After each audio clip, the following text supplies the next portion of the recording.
Song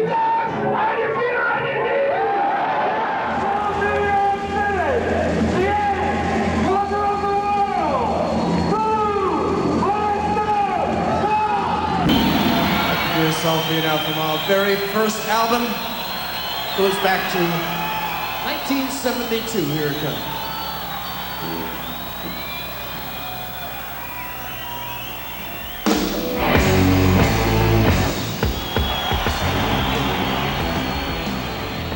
How did Blue Oyster Cult get their name? Umlaut and all. Is it a title of unknown origin? What is a Blue Oyster Cult anyways? The simple answer is usually this. It is an anagram of Cully Stout Beer. One band manager, Sandy Pearlman, and Richard Meltzer came up with while high. Problem is, this simple answer is probably a lie. Maybe. The actual answer is far, far more complicated and bizarre. If one wants to know the true purpose of the Blue Oyster Cult, they have to walk the path of secret treaties spoken of by the band in lyric and reference. It is a long and involved story intertwined with the cult's early history, a fusion of weird fiction, conspiracy theory, and hermeticism blended into Sandy Pearlman's impossible epic, The Soft Doctrines of Imaginos. First formulated in 1967, the cycle began as a series of now likely lost poems written by Pearlman, the story of a modified child, servant to alien gods, who bends human history to their will as a test. A modern mythos of conspiracy that would evolve into Blue Oyster Cult, essentially formed by Pearlman to be a vehicle for Imaginos. Until it wasn't. Imaginos was supposed to be a modern rock and roll horror mythos inspired by H.P. Lovecraft, World War II, and rock music itself. For Pearlman, its creation would become as compulsive as the insanity spoken about in its poetic verse come rock lyrics. The prospective development of the Imaginos album, or albums, would become the nexus of crisis for Blue Oyster Cult, the linchpin around which the original concept of the band revolved. The ideas of Imaginos encompass the band's first 3 albums, or the Black and White Trilogy as it became later known, composed of Blue Oyster Cult, Tyranny and Mutation, and Secret Treaties, an obsession which grew into the possibility of a 3-album rock opera which would never manifest. But Imaginos would see a difficult birth in the eponymous 1988 album of the same name, a project which had taken Pearlman nearly 20 years to deliver. Why though? What was the origin of storms that brought Blue Oyster Cult, then Imaginos, to the surface after so long? For that, you must begin with Samuel Clark Pearlman, better known as Sandy Pearlman. The name is no coincidence, nor is the band he managed. They would be the first to conjure visions of Imaginos in a wine-dark mirror. To understand Imaginos, one has to understand Pearlman and Blue Oyster Cult as a whole. So, for that, this video will be divided into 3 parts. If you want to get straight to Pearlman, the band, or the album, skip to those times on the screen. I do not want to waste your day. But if you want to know why, you need to hear the entire random access history. For, when the riddle begins, the story will end.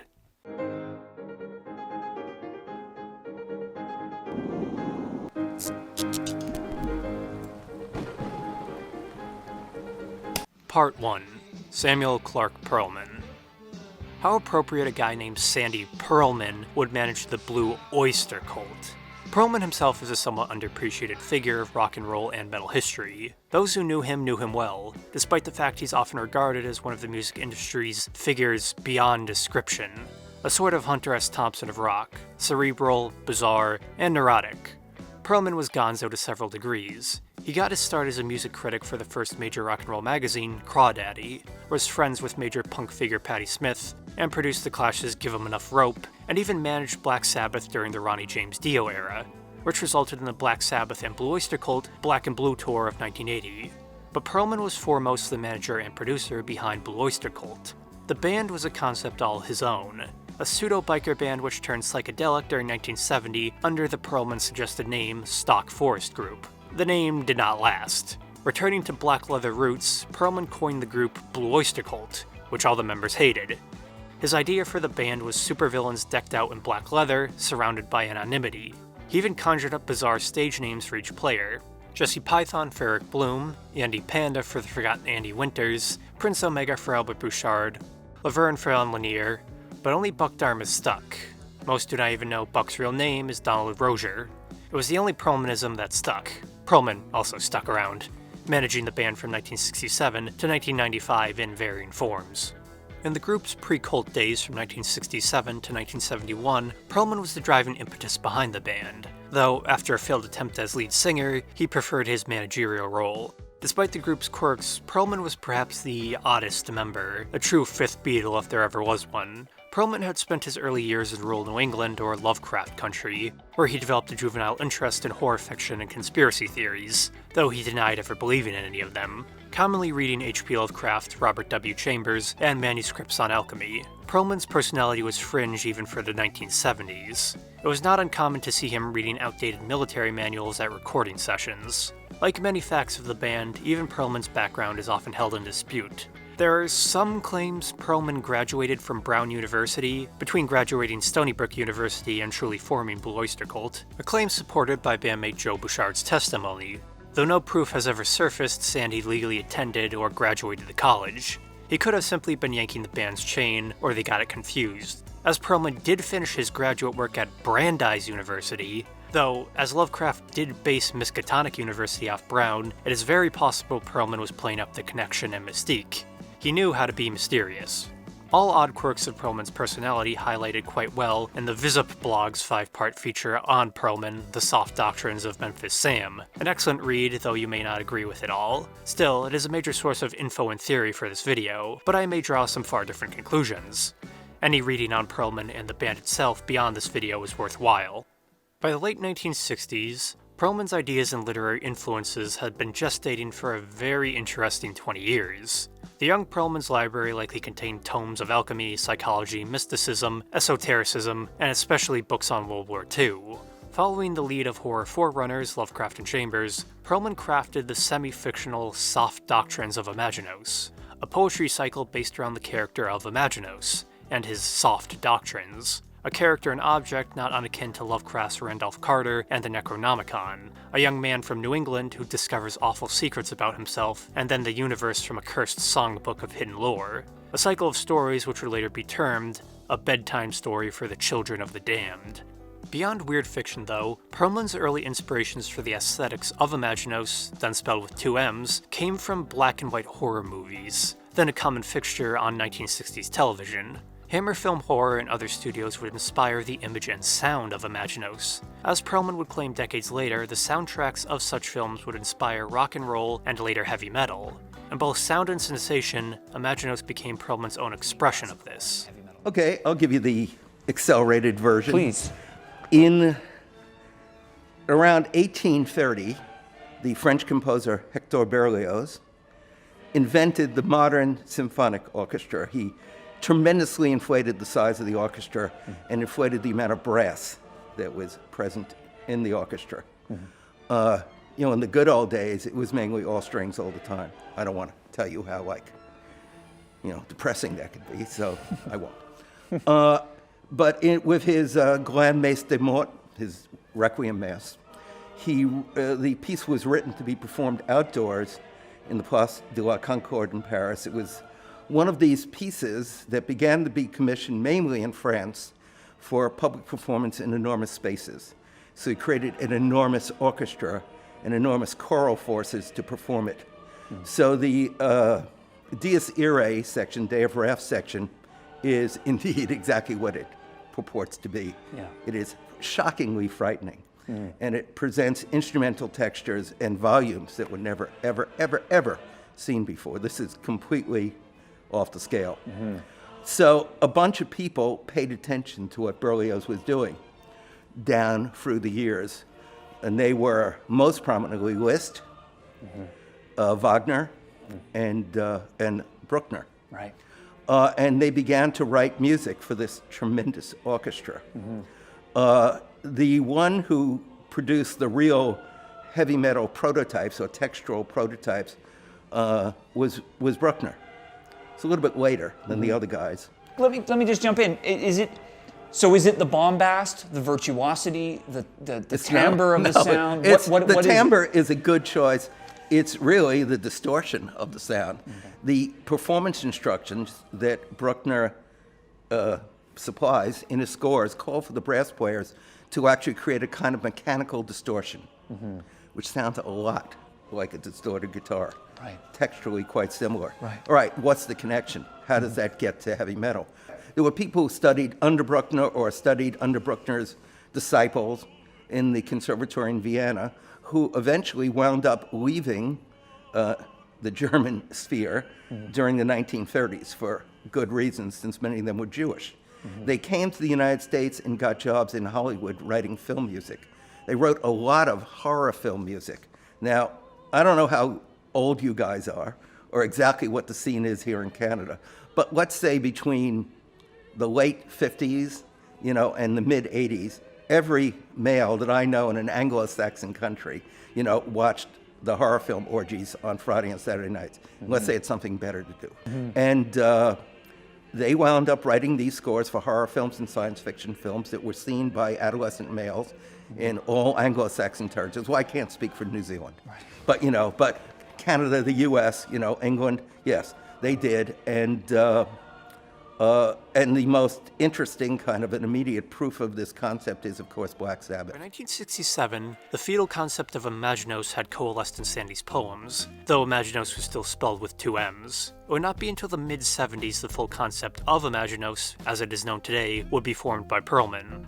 The figures of the altered Imaginos, the scientist Desdinova, and the lady Susie, as well as sonnets such as Astronomy, would all become fodder for Blue Oyster Cult's lyrics. Imaginos was taking shape and concept, but Pearlman still needed an image and an avenue to bring it about. Luckily, the 1970s would be the perfect period. The madness of sex, drugs, and rock and roll would later give him a window of social dissolution and musical upheaval, all his specialty.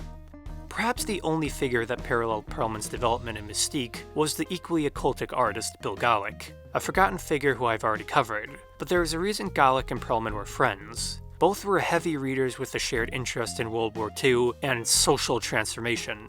Galop through art and Pearlman through music.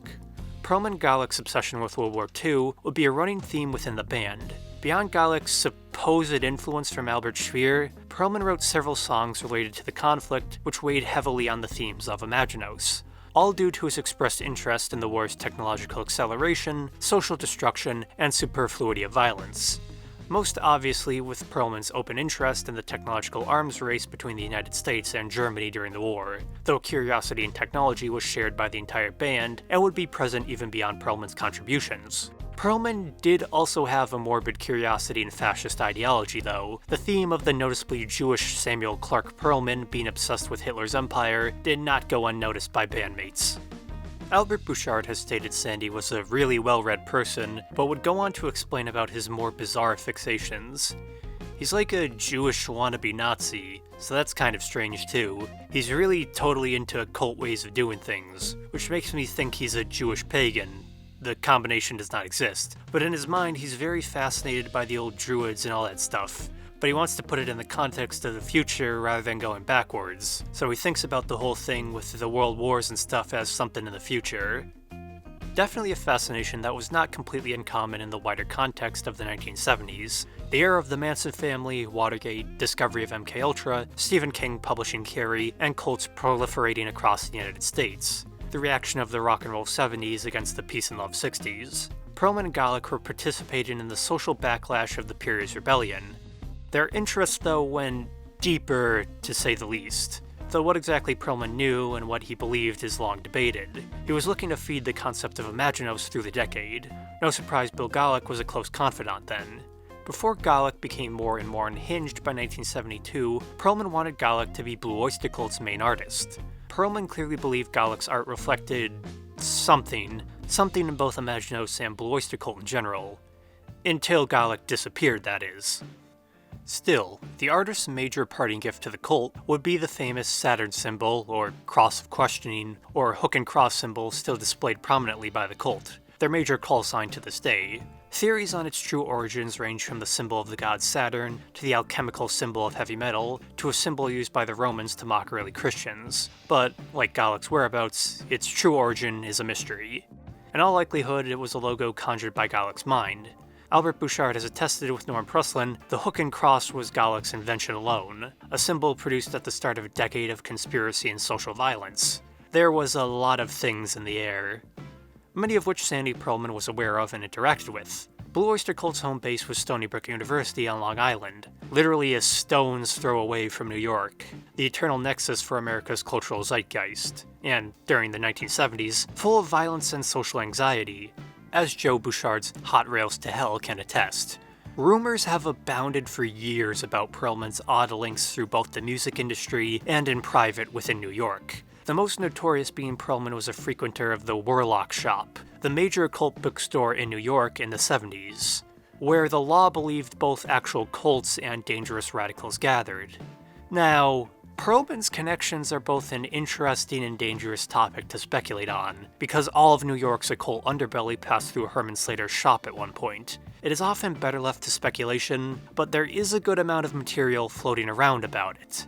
There are some convincing theories, but even if not true, it is clear Pearlman was exposed to then fringe subjects of Wicca, esoteric voodoo, and New Age adjacent topics in New York.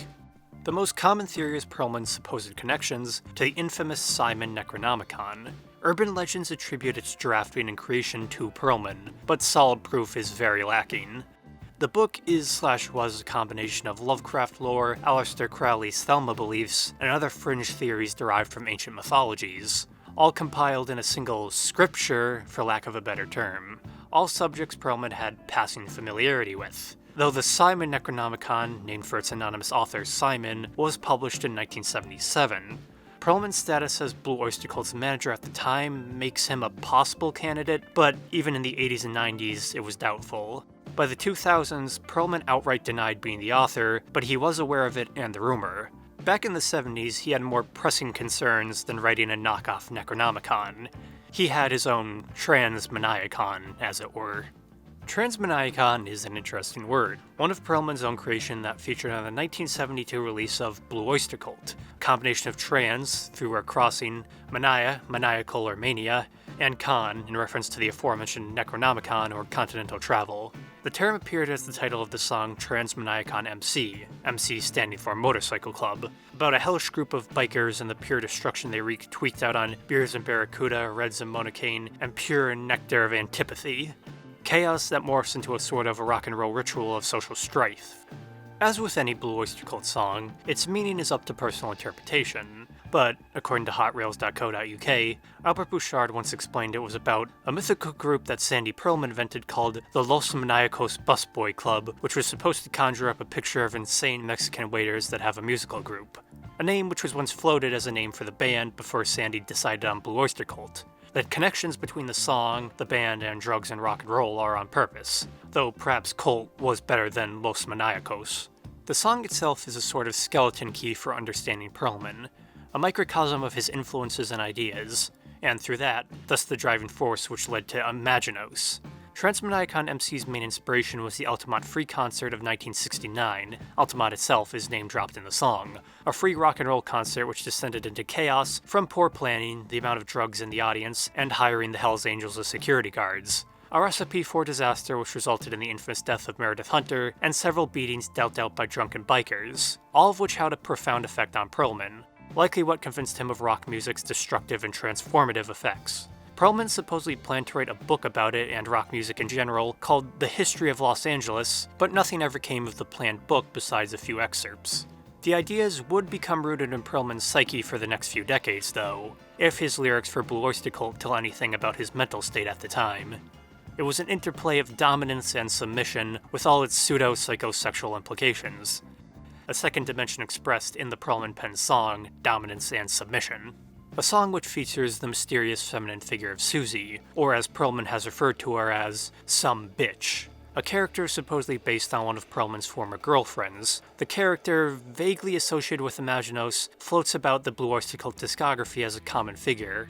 Her actual history or meaning remains unknown, but it is probably the sex part of sex, drugs, and rock and roll, though Pearlman has described the actual meaning of the song which may give some clues as to Susie. As he told in an interview in 1975, "In 1963, I was being driven back from a New Year's Eve party when the Beatles came over the airwaves for the first time. It seemed so revolutionary in terms of consciousness, and what it represented was a new factor in mass culture, and 63 was the watershed. The song reflects the parallelism between revolutionary consciousness in the mass and how it affects the individual. The sublimated heat of rock and roll, so long suppressed and driven underground, was being revealed and no one could stop it." For Pearlman, then, the British invasion was both metaphorical and literal. The Imaginos material looked to form that experience into what can only be called Sandy Pearlman's musical philosophy. Or maybe it was an ideology or philology. With Pearlman's pronounced interest in World War II, the term invasion has a few extraordinary layers to it. Pearlman saw rock, and thus metal, as being descended from the works of German and Eastern European composers, the influence of Wagner, Bruckner, and Liszt through the Hollywood horror music scores of the 60s on the youth. The harsh soundscapes of the horror movie were bred from the heavier brass orchestras, what will later, in a tongue-in-cheek manner, be called Pearlman's musical fascism, though it goes deeper than simple ideology and aesthetics. In the heavy sounds of orchestras, Pearlman saw the source of his dominance and submission, the painful transformative power of music through instruments, and thus technology, into the future. An example of conflict and control which found no better expression than World War II, a struggle of violence, personality, and radio. The war is likely where Pearlman acquired his fascination with the colors red and black. The red and the black, both literal and abstract, were common symbols in Pearlman's language. They had obvious roots in the Nazi flag, but in songs like The Red and the Black, they reference Canadian Mounties, of all things. Pearlman later clarified they were allusions to drugs, though, red being quaaludes and black being methadone, or meth, downers and uppers. Another element of psychological transformation through technology, or chemistry, or alchemy, Pearlman was fully aware of the color's alchemical significance, black being the first major step of decay, and red the reddening process of final creation, both steps towards the supposed great work or philosopher's stone of alchemy. Another element which found expression in the song, Workshop of Telescopes, which may or may not be linked to the Imaginos mythos. Joe Bouchard has described it as a definite Pearlman song, and it is Blue Oyster Cult at their most obscure and technical. Workshop invokes images such as Silverfish Imperatrix, Salamander Drake, and Undine, all elemental spirits from medieval/Renaissance alchemy. Attempting to describe the esoteric jargon explains very little about the song. As it goes, our green tree mantle from which these things derive, a lens of quartz and refract scope, the crystal lens whose crystal rope once bound me to those doctors and wives. A tale of how technology has both transformative but also obsessive powers. The image of the telescope, black glass and all, alludes to an awful hidden knowledge of the universe. It is the modern concept of the Black Mirror. Pearlman simply got there 40 years earlier than mainstream culture. A telescope looks deep in refraction, but is also blind to itself. The alchemist within the song, possibly Imaginos or Desdinova, strives for great power, but it will not end well.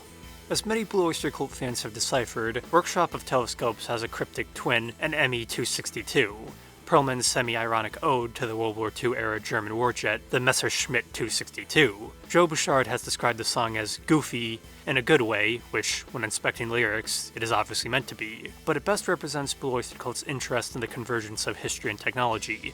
The pilot in the song, von Undine, not unlike the alchemical Undine, or in this case, from Undine. In ME-262, technology has produced a war machine to bring about death as the pilot struggles to save his own life, while the actual music and lyrics of the song take on an almost biker rock tone of the rider on his motorcycle. The song also name-drops Hitler, Göring, and the plane's inventor, Willy Messerschmitt. In contrast to Workshop's esoteric alchemy, ME-262 highlights technology in the aspect of absolute destructive capability, though in an often humorous manner. As the song goes, they hung there dependent from the sky like some heavy metal fruit. The fruits of technology and social disruption, both represented in Pearlman's black mirror of his Imaginos mythos. The work, like these songs, would be alchemical in nature. Imaginos was going to be his magnum opus. The problem was how to bring it about. We will have to talk about the band that brought about the occult classic, after all. Part 2. Blue Oyster Cult. The true Blue Oyster Cult, while commenced in 1967 at Stony Brook University, Blue Oyster Cult was only christened Blue Oyster Cult in 1970 when the final lineup was Buck Dharma, Eric Bloom, Alan Lanier, then Albert and Joe Bouchard, with Richard Meltzer as sometimes lyricist and manager Sandy Pearlman. These 5, or 6, or 7 would constitute the band's lineup through 1971 to 1981, or the classic group of the band's original incarnation, though in the early days, nobody was sure what the band exactly was. From 1967 to 1969, basically Blue Oyster Cult's lost period, they seemed mostly a psychedelic cookie cutter of the 60s until they turned to a darker, more obscure proto-metal once the 1970s hit. Performing at Conroy's Bar, then a real locale in Long Island, now long closed, they styled themselves a biker band as the bar's in-house talent. It was when Pearlman got at the reins, things got interesting. He wanted to make an American equivalent to Black Sabbath, whom he would later also manage. BOC, though, moved from being a vehicle for Imaginos to being more about the band's personality. Nearly every member took lead vocals on at least one song, and Pearlman even briefly attempted to be lead singer at one point. But it was how the group made themselves known through their music which intrigued most. As the New Musical Express described the band in a 1975 interview, they are fascinating, crazed and intellectual, but in a spectacular sense. Quite an effective marriage of sci-fi paperback mythology and obscurest Eastern European metaphysics. Maybe it is reactionary, but I wouldn't let that give you too many sleepless nights. The gimmick was already in action. Those sleepless nights began in 1967 with the group named Soft White Underbelly, the original name for the band Pearlman nicked from Churchill. The issue was nobody particularly liked the name, so it was canned after the band's original vocalist, Les Bronstein, left in 1969 to be replaced by Eric Bloom, after which the group cycled through a few other temporary names, such as the Santos Sisters, Oaxaca, and others. The entire period is hazy even to the band members, and stories often differ. The only real material produced during this era was under the Mexican-derived name Oaxaca, a demo artifact known only as the Oaxaca tapes. The material never went anywhere, so the band moved on to the next pre-Blue Oyster Cult incarnation, the Stock Forest Group. Named as such because Pearlman saw mushrooms and bamboo shoots in his Chinese food one time. That is literally the name's origin. No cryptic Mexican mythology reference here. The Stock Forest group attempted to go in a more psychedelic direction, though. We know what the Stock Forest incarnation sounded like because they did release one small EP of 300 copies in 1970. The full recordings, assembled in 2001, were released as St. Cecilia, the Electra recordings. It is far more Grateful Dead than Blue Oyster Cult. The only major difference in talent, though, was Andy/Andrew Winters on bass. Even during the Stock Forest sessions in 1970, Imaginos was present. While demoing songs, Buck Dharma brought in a tune named Port Jefferson, supposedly based off the Imaginos material, while Pearlman would present the song Gil Blanco County. Neither would ever really see the light of day. Port Jefferson would only ever be played live by the band, and Gil Blanco County would only be present on Albert Bouchard's Imaginos demo. Both would re-emerge years later, though. By 1971, the Stock Forest group title was simply not working out. After a long string of temporary names was tried, tested, and rejected, a new name was deemed a necessity. Pearlman took the opportunity and looked to his poetry. He christened the band Blue Oyster Cult. No umlaut yet, though. Absolutely nobody liked it at first, but it eventually caught on out of sheer repetition. Though Pearlman's original concept for the group was a little more extreme than rock and roll with weird lyrics. Oh man, that looks real familiar. Almost like, oh, the red and the black then. As manager, Pearlman wanted the band to reflect his own material. What was better than an anonymous supervillain biker band with implied fascist aesthetics filtered through quaaludes and meth? The red and the black, as it were. It was more about expressing Pearlman's philosophy of dominance and submission than anything else. Sandy apparently liked the iconography because it was provocative, also due to his interest in World War II, though Blue Oyster Cult was not alone in this. Remember, the 70s also sent other musicians like David Bowie off kilter by the middle of it. Pearlman did explain the whole Nazi thing due to accusations of crypto-fascism in 1975, though. We mind the vein created by Nazi artists. The Doors did that, the Velvet Underground certainly did, and it'll be done again. We're more obsessed with the technology of the matter. We utilize the symbols in alchemy like lead, the most debased metal. Saturn and the Greek symbol also have the same chaotic associations. It's become a swastika substitute, not as old, but old enough to have a venerable history. Though, after a guy in a Nazi uniform threw the band a Hail Hitler after a show, the group, which included the Jewish Eric Bloom and Sandy Pearlman, began to rethink their strategy. There was also issues with Pearlman's whole band of anonymous supervillains idea. For the first two albums, the band was absent from the album cover with no clue to their actual appearances. For Secret Treaties, a compromise was struck thanks to artist Ron Lesser, that the cover featured the figures of Buck Dharma, Eric Bloom, Alan Lanier, and Joe and Albert Bouchard, assembled as supervillains around an ME-262, being piloted by Death in Mexico. Or maybe it's Argentina? Their faces displayed Blue Oyster Cult and made an impression, all in black and white. Or was it black and silver? Beginning with the self-titled album, Blue Oyster Cult in 1972, this black and white aesthetic would dominate Blue Oyster Cult's early period, the reason why fans often refer to their first three albums as the Black and White Trilogy. Blue Oyster Cult, Tyranny and Mutation, and Secret Treaties, all three linked by Pearlman's heavy influence, their proto-metal sound, and their covers in black and white. Two varying definitions of white. Tyranny and Mutation even has some red on it. The concept began with Bill Galluck's artwork, which was appropriated for Blue Oyster Cult, a vista of something taken from his City of the Future Masters concept, an alien cosmological style. Pearlman found it a perfect mirror for the band's material. Either way, the cover of Blue Oyster Cult is the darkness of space and stars paralleled by the repetition of infinite doors, while the mysterious hook and cross is displayed prominently in the center.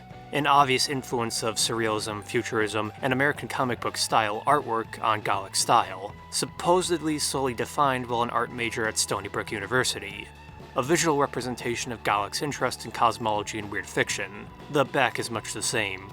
The hot rails to hell travel down the back into the abyss until it meets the vanishing point.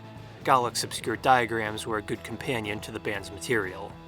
Of the 10 songs on Blue Oyster Cult, Pearlman received writing credits on 6 of them. The aforementioned Transmaniac on MC, Then I'm on the Lam But I Ain't No Sheep, Before the Kiss, A Red Cap, Cities on Flame with Rock and Roll, the already noted Workshop of Telescopes, as well as rewriting the mysterious Redeemed. Cities on Flame with Rock and Roll, as the title suggests, is another Pearlman piece about the destructive power of rock and roll. Before the Kiss, A Red Cap is based on a real experience at Conroy's Bar, where a biker flashed a roofie on his tongue at Pearlman before the night ended in a brawl. The influence of drugs and alcohol in the songs are pretty blatant in the lyrics. The last Pearlman song is a bit more mysterious though. Redeemed is the black sheep of both the album and Blue Oyster Cult in general, a psychedelic country song that is far more stock forest group than Blue Oyster Cult. Apparently, Pearlman bought the song from a songwriter named Henry Farkas. Originally, the song was about Farkas's St. Bernard named Rastus Bear. After he bought the rights, Pearlman rewrote the song to some degree. With some strong arguments, he meant to adapt it into the Imaginos material. Farkas, though, is pretty mysterious. His only known credit is Redeemed, but he supposedly became an iridologist in California. Like Bill Galluck, he is another figure loosely associated with BOC, on whom there is little info. Redeemed, and a very small biography is the only public information available on him. The band's next album, Tyranny and Mutation, continued the trend in 1973. The album got its name from Galluck's own reaction towards the band's sound of dominance and submission. His artwork too continued the theme established for Blue Oyster Cult. Instead of an alien landscape though, the album features what can only be called a broadcast pyramid. The focal point of the image is the band's logo placed atop the megalithic monument. The peak of the pyramid appears to project broadcast waves outwards into the background, perhaps sending the power of rock and roll into the world. At the base of the hollow black and white pyramid, atop the checkerboard floor, the dais upon which it stands is colored red, an allusion to the all-evasive red and black among Blue Oyster Cult. Of the album's 8 songs, Pearlman is credited on 4 of them: The Red and the Black, Ode on Life Itself, 7 Screaming Dizbusters, and Mistress of the Salmon Salt. The Red and the Black was a redux of I'm on the Lam But I Ain't No Sheep, and its plot of sadomasochistic mounted police shenanigans. Ode on Life Itself was another drug song, but underlined with occult themes of initiation into something else. While the song 7 Screaming Dizbusters was a mystery to fans for years, until the band revealed Dizbusters was their slang for a certain cleft on the phallus. It is about a coming with a certain psychosexual edge. Well, Mistress of the Salmon Salt seems to refer to ritualistic murder, mixing the cultural underbelly of 70s crime culture with fertility rituals, though the song itself is something of a low note to close off the album as the concluding track. Which leads to the legendary Secret Treaties in 1974, an album that signaled a greater turn for the band in style, material, and appeal. Secret Treaties to this day is regarded as some of Blue Oyster Cult's best work. After Galluck's disappearance though, Ron Lesser took the reins for the album art to conclude the informal Black and White trilogy, and he would also go on to do the cover work for Agents of Fortune. Joe Bouchard summed up the cover by saying it had something to do with Nazis in Argentina, likely a reference to the notorious rat lines that let Nazi war criminals escape to South America. The other part of the cover has always remained a mystery though. Besides the joke appearance of the German shepherds on the cover, the back cover also appears to show the dogs ritualistically slaughtered and the band vanished, which has led to no end of theories on its meaning. The mysteries of Secret Treaties only grow when one examines the album's interior liner notes as well. It states, Rossignol's curious, albeit simply titled book, The Origins of a World War, spoke in terms of secret treaties drawn up between the ambassadors from Plutonia and Desdinova, the foreign minister. These treaties founded a secret science from the stars, astronomy, the career of evil. Definitely an odd choice of a quote to include on a rock record. Despite fans searching for decades, there is no The Origins of a World War by Rossignol. It was made up by Pearlman as a framing device for the album. These secret treaties, though, would be the first public acknowledgement of the developing Imaginos mythos. It was the concept that had guided the band's first 3 albums to Pearlman's image. On Secret Treaties, Pearlman is credited on 5 of the 8 songs, but common Pearlman themes are what tie this loose concept album together. The ideas of warfare, technology, and fringe theories will be fully elucidated in Secret Treaties for the first time. Beside the already discussed Dominance and Submission and ME262, Pearlman also penned Flaming Telepaths and the 2 proto-pieces of the Imaginos storyline, Subhuman and Astronomy. All 3 represented an interesting shift. Flaming Telepaths was perhaps Blue Oyster Cult's first outright science fiction song. The lyrics featuring a scientist whose experiments upon himself or his veins have failed, and the poison of such power will destroy him, an archetype of technology begetting evil that would define a large portion of Imaginos. While 2 pieces of the Imaginos storyline appeared on the album as Subhuman and Astronomy. Subhuman featuring the episode of Imaginos' reincarnation/revival by dark powers, which would later become the song Blue Oyster Cult. The fast Subhuman sounds far different from the eerie transcendental rock of Blue Oyster Cult, though. Beside most of the plot being used from Subhuman, they are basically different songs as well. The figure of Imaginos and the Blue Oyster Cult itself first appeared in Subhuman, though. Astronomy did not see a major redux and was largely unchanged for its inclusion on Imaginos, the only major difference being Eric Bloom took the vocals on Secret Treaties and Buck Dharma on Imaginos, which gave each a unique tone. Either way, for 1974, both these songs were interesting teasers for the full Imaginos album, which Pearlman had begun to plan by 1975. Though he had the idea kicking around since the start of the band. The only issue was getting everyone to agree to the project. Only Albert Bouchard seemed fully interested in putting the project into production after Secret Treaties. Eric Bloom has explained why some of Imaginos did surface on Secret Treaties, though. The Origins of the World War is a Pearlmanism for a book that doesn't exist, but should. The book is something out of Pearlman's head. It is part of the Imaginos thing. The lyrics to Imaginos were written before we were a band. He wrote them in the late 60s. Throughout the years, Imaginos lyrics were used in different songs, such as Subhuman and Astronomy. The lyrics were used way before the Imaginos album.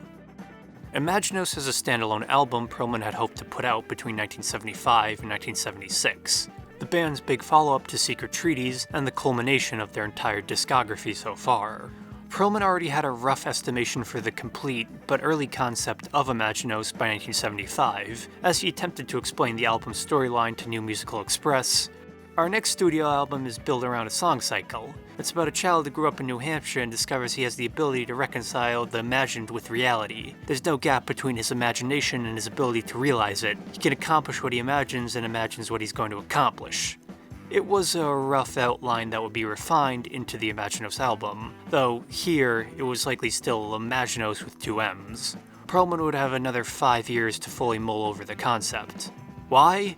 The band, by 1976, was tired of the whole Imaginos thing, beside Albert Bouchard. While he remained the band manager until 1995, Pearlman's influence on the band's actual material evaporated after Secret Treaties. They took a more accessible arena rock direction instead of Pearlman's occult metal. It proved to work too when they scored a mega hit with Buck Dharma's Don't Fear the Reaper off Agents of Fortune in 1976.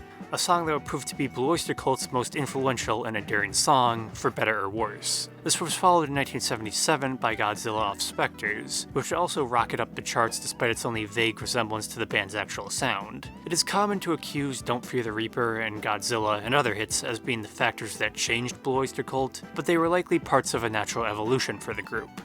Beside dropping the black and white aesthetic, Agents of Fortune and Spectres signaled a transformation for Blue Oyster Cult. Beyond transitions towards a softer sound, the change was noticeable in the credits. Sandy had gone from dominating the writing credits on the Black and White trilogy to only co-writing ETI, Extraterrestrial Intelligence, on Agents of Fortune, Are You Ready to Rock on Spectres, then having no credits on the 1979 and 1980 albums Mirrors and Cultosaurus Erectus, where his role as lyrical guru was filled by English sci-fi writer and friend to the band Michael Moorcock.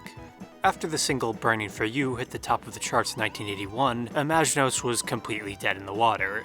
at least for Blue Oyster Cult. After circulating about the band for a decade, the Imaginos concept had become old hat and blasé. Since the start, Pearlman had been collecting all his ideas for Imaginos in a manila envelope anyone was free to take ideas from and develop on for songs. But after Don't Fear the Reaper, there was simply no more interest. Pearlman's plans were interesting, but it was nowhere near as accessible as the band's established hit singles. As Burning for You eclipsed Pearlman's only contribution, To Fire of Unknown Origin, Heavy Metal, The Black and Silver, there seemed to be no point in using the Imaginos envelope anymore, which faded into the background.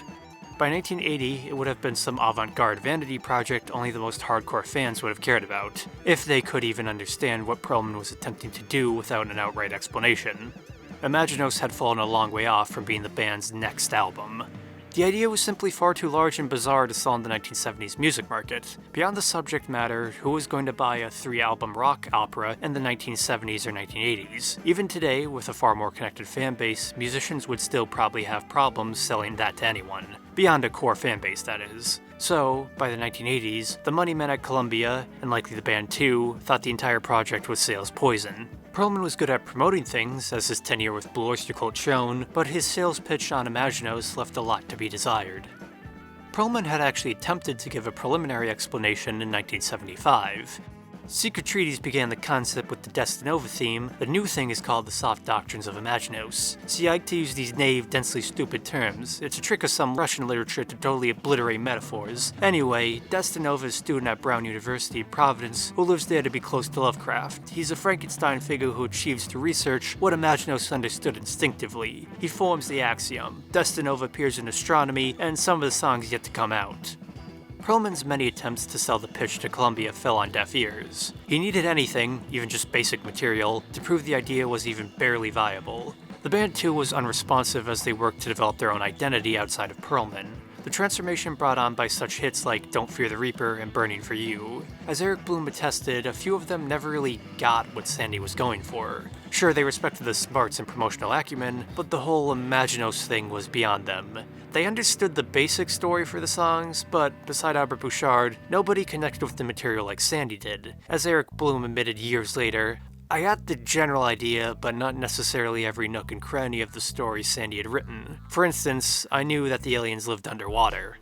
By 1980 or 81, Imaginos was largely shelved and Pearlman reduced to manager. The only member still interested in pursuing the project was Albert Bouchard, though his personal issues had begun making his commitment to the band an issue. After problems with substance abuse, an ongoing divorce, and a verbal altercation with a band relative, Blue Oyster Cult voted to eject Albert from the band in 1981.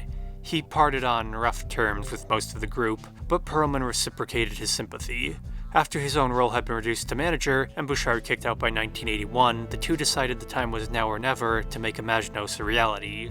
The two would begin work on the Imaginos album, but it would not be a Blue Oyster Cult project, at least at that point anyway. It would instead be a Pearlman and Bouchard collaboration, a sort of Blue Oyster Cult spin-off. Pearlman would handle production and promotion, while Albert would handle the music and the players. Free of constraints, the two could make the album as esoteric or outlandish as they wanted. The only issue, what had always prevented Imaginos from coming to fruition: money and marketability.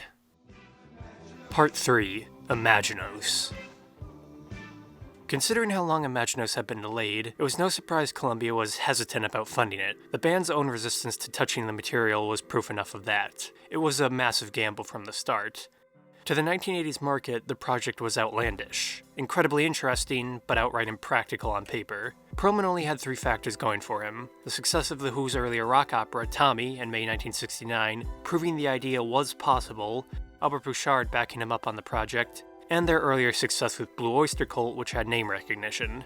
Though, according to Pearlman, nearly all the songs for the album had been written by 1977. These leftover demos Albert Bouchard and Eric Bloom recorded during the Spectres sessions in 1977 would clench the executives. Astronomy, In the Presence of Another World, I Am the One You Warned Me Of, and Imaginos would be the 4 songs used to acquire funding. After hearing the songs, Columbia advanced Pearlman and Bouchard the money, but over the next few years, a controversy would develop about if Columbia even knew what they had financed. Their later reactions suggest they thought Imaginos was supposed to be a full Blue Oyster Cult album from the start. The incredibly complex and to this day mysterious production of the Bouchard-Pearlman Proto-Imaginos demo would begin in June 1982 in New York. The two billed it as Albert Bouchard's spin-off of the Blue Oyster Cult discography, despite Albert's strained relations with the band itself. The two hoped a full demo would net them funding for the planned trilogy of albums, then tentatively titled Act 1, Imaginos, Act 2, Germany -0 and Counting, otherwise known as Bombs Over Germany and Half-Life Time, then Act 3, The Mutant Reformation. What exactly happened next was a process known only to Pearlman and Bouchard. As all, or majority, of the songs had already been written, the demo tape was actually mostly complete by 1982. Bouchard described it as a long, involved project, parts of which he had to finance himself after Pearlman ran out of money and Columbia demanded edits. What followed was a revolving door of session musicians attempting to get the album up to snuff. To this day, the exact number of people who worked on the demo tape is not clearly known, as several went unnamed with only brief roles, though some of the more interesting included the Doors' Robbie Krieger, Kenny Aronson playing on bass, and Joe Sarasano appearing on some of the mixes, along with many uncredited vocalists. Hell, even Buck Dharma, Alan Lanier, and Joe Bouchard showed up as guests on the demo. What would be Alan Lanier and Joe Bouchard's only contributions to the entire Imaginos project as well. The result was the proof of concept for Imaginos, but it was not a Blue Oyster Cult album. Unlike the 1988 release, Albert Bouchard's Imaginos demo is a lot harder, less polished, and veers on lo-fi garage rock. People have described it as music made by guys smoking cigarettes in a garage. The Bouchard demo also features 4 songs that were cut from the 1988 release due to time and budget constraints. Gil Blanco County, The Girl That Love Made Blind, and 2 smaller pieces titled Blue Oyster Cult Reprise and Magna of Illusion Chorale. While these songs were never officially released, the bootleg tape of the full Albert Bouchard Imaginos demo tape did surface on the internet in 2003, where the YouTube channel Giovanni Guizzi uploaded the full tape, snagged from Columbia's vault, on October 5th, 2014, allowing fans to hear the original version of Imaginos. The music, though, was not the only major component of Imaginos to be impacted by budget issues. Pearlman wanted the cover to reflect the album's contents. He commissioned frequent Blue Oyster Cult collaborator, artist Greg Scott, who had also done the covers for Fire of Unknown Origin and The Revolution by Night, for the artwork, though Columbia refused to finance it, so the cover never happened. What became the cover of Imaginos was a 1900s image of the San Francisco Cliff House. Luckily, Scott has shared Pearlman's original description of the cover. While the front cover was Imaginos himself, a very kind of apocalyptic image of him, standing in front of a stormy sky with the ship and pyramid in the background, holding a mirror out towards you. His Doberman Pinscher, which appeared in various versions of my other artwork, was in front of him. That was a very intense and spooky kind of image. The back cover was basically all the same elements rearranged. It was Imaginos as a young boy, and he's standing waist deep in the water with a model boat, and the dog's behind him in a constellation. So there's this drawing of the dog, where the constellation Sirius is coming through him. So it was basically all the elements. There was a kind of farmhouse in the place of the pyramid. So each of the elements of the front cover were translated in the back cover in different places and in different ways. How did Imaginos then end up a Blue Oyster Cult album? Despite all of Bouchard's efforts, Columbia hated his demo tape. After all the edits, they still rejected it outright in 1984. The reason? They did not like Bouchard's vocals. Needless to say, that knocked the wind out of the project. After refusing to support it any further, and Pearlman's less than stellar money management, Columbia shelved the project. That was until, in hopes of salvaging his life's work, Pearlman went behind Bouchard's back. He offered to the executives to re-record Imaginos as a full Blue Oyster Cult album. Columbia accepted the bargain in 1986 after the poor performance of the BOC's latest album, Club Ninja. It was all a massive betrayal to Albert, one that destroyed his only remaining, non-blood relative linked to the band. After, he sued both the band and Columbia for payment in 1989. The suit was settled out of court, but it killed any of Bouchard's remaining goodwill towards Pearlman and the band for the next few decades. Though he still enjoyed the Imaginos material, he pledged to never again work with Pearlman on any of it. What remained of the pseudo-broken-up cult did, though. The album produced from the 1986 to 1988 recordings is often called an overproduced turkey or a Frankenstein kind of album. It is definitely the closest Blue Oyster Cult ever came to outright metal, though it is not really a Blue Oyster Cult album in truth. Kind of. It has the label, but that's mostly for marketing. All of the band did work on it, just not at the same time or even in the same room. Reconvening in Los Angeles in 1986, Pearlman took what little funds he could acquire with plans to re-record and recut the album under the Blue Oyster Cult name and style. Pearlman was able to get Buck Dharma and Eric Bloom to work on the album, mainly out of gratitude to him, but never once did the full band sit in the studio for it. Albert, Joe, and Alan's only contributions were what Pearlman pulled from the demo tape. While Buck and Eric's parts were cut in during editing by Pearlman, it was a sort of last hurrah for the original Blue Oyster Cult lineup then, a totally artificial reunion though that only existed on tape. Luckily, the band was able to have one last true reunion concert before Lanier's unfortunate passing in 2013. The rest of the sound was handled by then Blue Oyster Cult keyboardist Tommy Zionchek, guitarist Joe Satriani, who worked in exchange for studio time, and Mark Bitterman, later guitarist of Blind Illusion, along with many players who went uncredited as well. The result was a lot more tame, measured Imaginos produced for mass appeal that did not exist. What Columbia wanted was a Blue Oyster Cult album. What they got was Imaginos. The album's issues remain almost uniquely famous to this day. What was supposed to be a 3-album epic was shortened into an incomplete 1-album pseudo-abridgment. A single album, Pearlman readily admitted, was pretty much unfinished. Several songs were cut due to time, length, and budget constraints. Any excess material was removed in hopes of improving flow. Not that it mattered when the actual release version of the album had its songs rearranged, resulting in what the liner notes call a random access history, a scrambled order of songs whose actual correct order is still disputed to this day. There's really no easy way to describe it. The liner notes attempted to explain the album's general concept, but it comes across as a rock and roll fever dream fueled by quaaludes and methadone. Which it is, in a way. What is Imaginos then? Is it even possible to explain? Is it truly a bedtime story for the children of the damned? Here's my attempted rambling analysis of it. If you want to know, sit and listen to the songbook of Desdinova. The aforementioned cover gives the first details on Imaginos. While not Pearlman's original vision, it is not an absolutely awful cover in all honesty. As said, it is a 1900s photograph of the original San Francisco cliff house in sepia tone. The house looms on the cliff, over the sea, like Dr. Frankenstein's castle lit by lightning. Either a storm or eerie fog glows in the background. Below, the Black Sea crashes onto the rocky shore. Imagery of the ocean, storms, and darkness interlinked with the figure of Imaginos and Desdinova. The back cover goes even further, featuring a ship that resembles surrealist painter René Magritte's The Seducer on the seas. The link between Pearlman's magnum opus and the Belgian surrealist is likely no coincidence, which you may notice with this video. The ship's meaning may run even deeper than that. It may both be the Seducer and Imaginos' ship Plutonia, a ship he sets out aboard for Mexico near the end of the album. But let's get to the intro before the end. I think that's the proper order. Imaginos. A random access myth. History is a dream. Here, in the realm of Imaginos, access to the dream is not in order. In a dream there is no time but evermore. If there is no time, there is no order. In the saga of Imaginos, between the extremes of the beginning, Les Invisibles, and the end, Magna of Illusion, everything happens all at once. Without a sequence of events, there is a rush of events. The rush of events is a horror. This is the key. Ultimately, rhythm is image and image is rhythm. Ultimately, this myth is random access. That's just the introduction, or rather, an excerpt from the album's liner notes. The notes/album booklet was an attempt to explain the story of a concept album the studio did not want to be a concept album. Pearlman tried to get across the gist with several paragraphs titled things like The Background and The Myth, which attempt to explain how the Spanish plundering of American gold resulted in the corruption of Europe through technology. All the shining silver of Mexico and all its bright, bright gold herein became no luminous mirror of delight, but rather a mirror of blackness.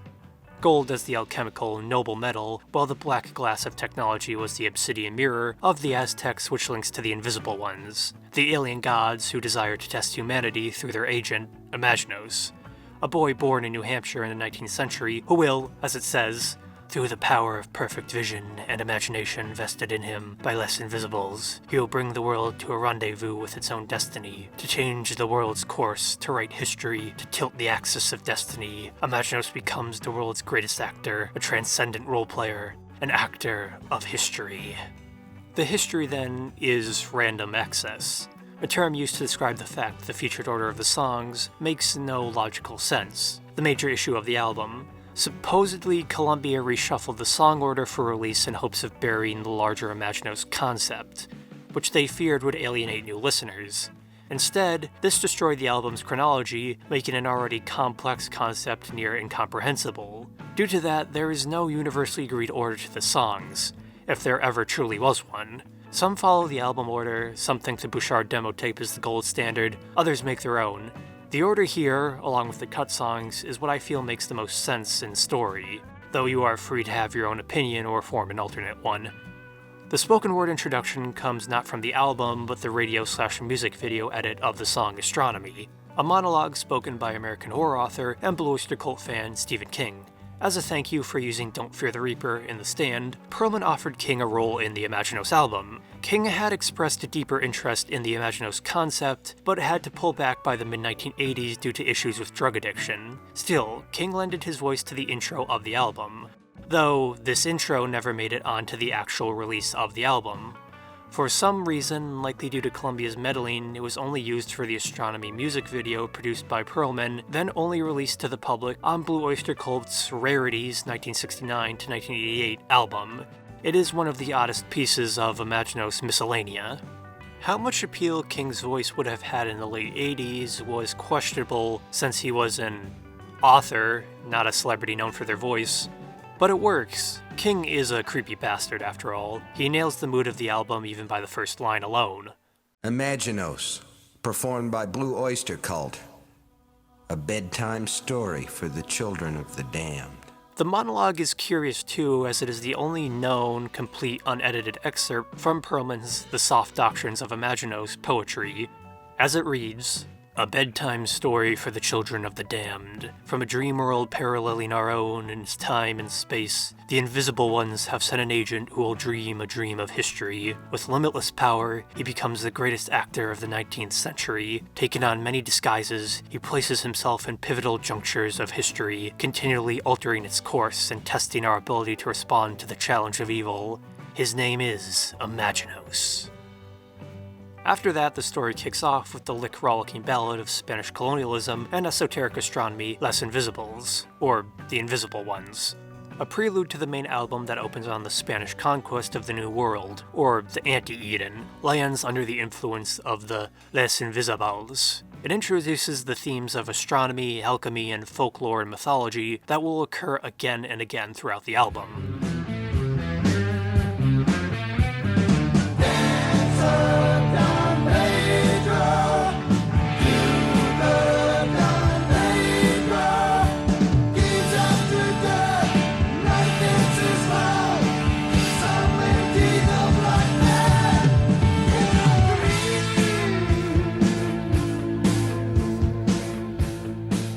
The song opens on the Empress asleep to a star clock along the world axis. Well obscure, these three words suggest the Spanish Empire. The Empress being Isabel I of Castile, the star clock being an astrolabe, a tool used for navigation, and the world axis being either the equator or the magnetic poles of the Earth. Imagery implying the Spanish Empire's discovery and conquest of the New World, which begins the game of modern history. The astrolabe was a tool of astronomy which used the stars to both tell time and navigate long distances. Its invention was a major factor in beginning the colonization of the Americas, a tool which unites Pearlman's favorite themes of astronomy and technology. The repetition of 7 throughout the song also links into this. The 7 sages, 7 ladders, 7th heaven, and 7 stars, beside all being mystical symbols associated with wisdom and a lucky number, link to the Pleiades stars or the 7 sisters of Greek mythology. As the first verse also mentions Ursa Major, the Pleiades are part of that constellation opposite the star Sirius on Orion's belt. Both Sirius and the 7 sisters have some significance to the Invisible Ones, with Sirius perhaps being their home or source of their power. The first verse then transitions from astronomy to sacred rituals. The tables turning, rainmaker, and drumming, all references to Native American nature and agrarian rituals. It implies, aware or not, the natives, likely the Aztec, do these rituals in honor of the alien Invisible Ones. The Dance de Don Pedro chorus being a double reference to both the bloody sacrifice of these rituals and the bloody destruction of native society by the Spanish. The first contact of violence begins the game of the Invisible Ones, as the Spanish purged the worship of such gods from native worship, implying the Invisible Ones have a connection to, or are the Loa Vodan, like Baron Samedi. While the Don Pedro mentioned is Pedro de Alvarado, a conquistador known for his massacres of the Aztec and Nahuatl peoples. Through their violence and plundering, the Spanish earned the ire of the Invisible Ones. The second verse becomes more abstract in lyrics, but supports this. The 4 quarters re-emerge in later songs as the 4 winds, but it also moves the song towards alchemical symbolism. It speaks of that twinned in the mirror and world in the mirror, the sacred obsidian mirrors of the Aztec religion, which became famous in Europe for their supposed magical properties, one the English alchemist and scientist John Dee supposedly used to converse with spirits. In Less Invisibles, though, the dark glass is a direct link to the alien worlds of the Invisible Ones, which Dee uses to destroy the Spanish Armada. The Court of Eve beneath the Polar Mountain is both the anti-Eden of the New World and the extraterrestrial world in the mirror. Through the mirror, the Invisible Ones extend their power and manipulate the world. As the phrases rose, cross, and symbols of the swan allude to the act of chemical and metaphysical rebirth, the transformation through technology would be spread by the Spanish gold sent back to Europe from the New World. A noble metal through which the Invisible Ones would spread their influence among European society. Got all that? Because that's only the first song. Never said Imaginos would be simple. The next song in the sequence jumps forward 300 years or so to the 1800s. It introduces the eponymous Imaginos, following the altered child, or perhaps extraterrestrial, through his birth in New Hampshire, development of odd habits, and use of impossible powers he does not understand to begin his journey.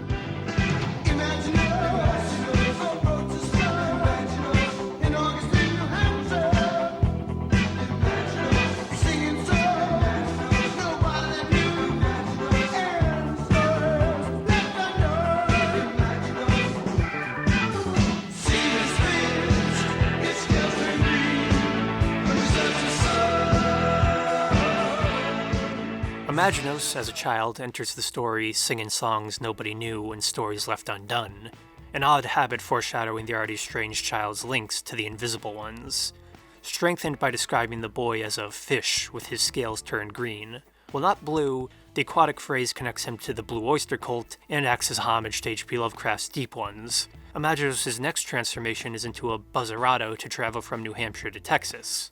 Here, Imaginos' power to make what he imagines come true is displayed as that buzzerado was Imaginos in disguise.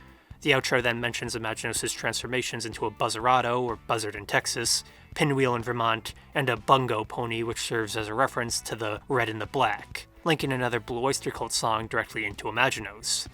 After that, the rock star-like figure of Imaginos exits her flees to Texas after these scenes of subterfuge. The character's connection to rock and roll only becomes more obvious in later songs, as he acts as a catalyst for both technological and musical transformation. What may be the album's first interlude comes with the cut song Gil Blanco County, a track that had first been recorded by the Stock Forest Group way back in 1970, then re-recorded by Albert Bouchard for the demo tape with more obvious connections to Imaginos. The most blatant being Gil Blanco County is White Gil County in English, continuing the album's aquatic wordplay. While its lyrics are not particularly interesting, Gil Blanco County gives the first clue to how many genres of music Pearlman wanted to blend into his 3-album rock opera.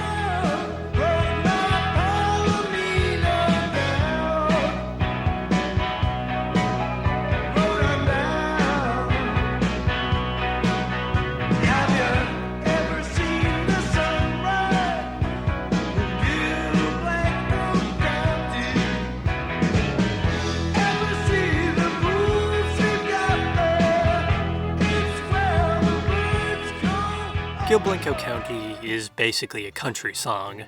Okay, maybe Albert Bouchard's version is a bit more rock country, but that is probably why the song was cut. Beside the album's cost concerns, an outright country song does not fit at all on Imaginos, so it was probably discarded to improve the album's cohesion. As such, there is little agreement to where Gil Blanco County comes in the correct order. The mention of Texas implies early on, though, with the Bouchard demo suggesting it comes third, which makes sense as it is supposed to be about Imaginos in Texas. The line, "It's where the birds go on the 4th of July, suggests it is where Imaginos arrives after his journey across America. Though Imaginos is never outright mentioned in the song, so the speaker may also just be a cowboy figure witnessing Imaginos in the form of the buzzard. Either way, the speaker encounters an interesting Native American named Joe, who knows all there is to know. Another obvious link to Native folklore and the starry wisdom of the Invisible Ones. Imaginos, or the cowboy figure, decides to leave town after a storm with the lines, "It should wash the face of the earth and make us clean again."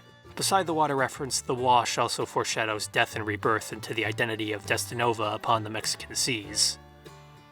Adventures Upon the Ocean, which the sea shanty Del Rio song begin, a hard rock call and response song which chronicles Imaginos' voyage from New Orleans to Mexico, a journey Imaginos undertakes, unknown to him due to the allure of the invisible ones.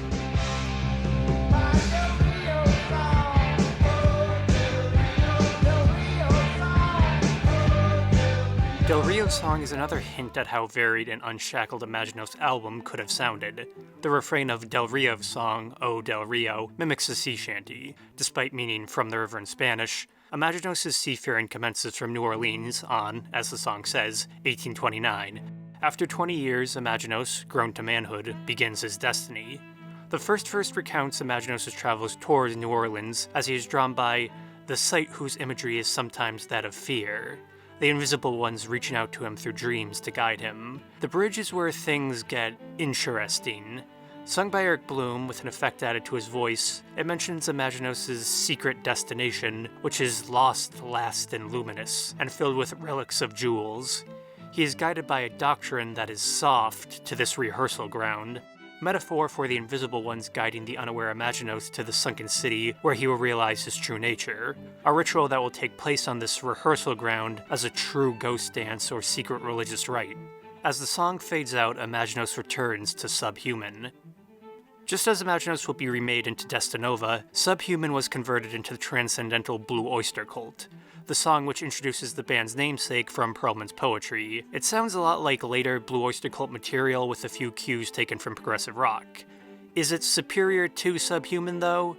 That's up to personal opinion, but it makes more sense in this album's context, being the turning point of the album and for Imaginos as a character.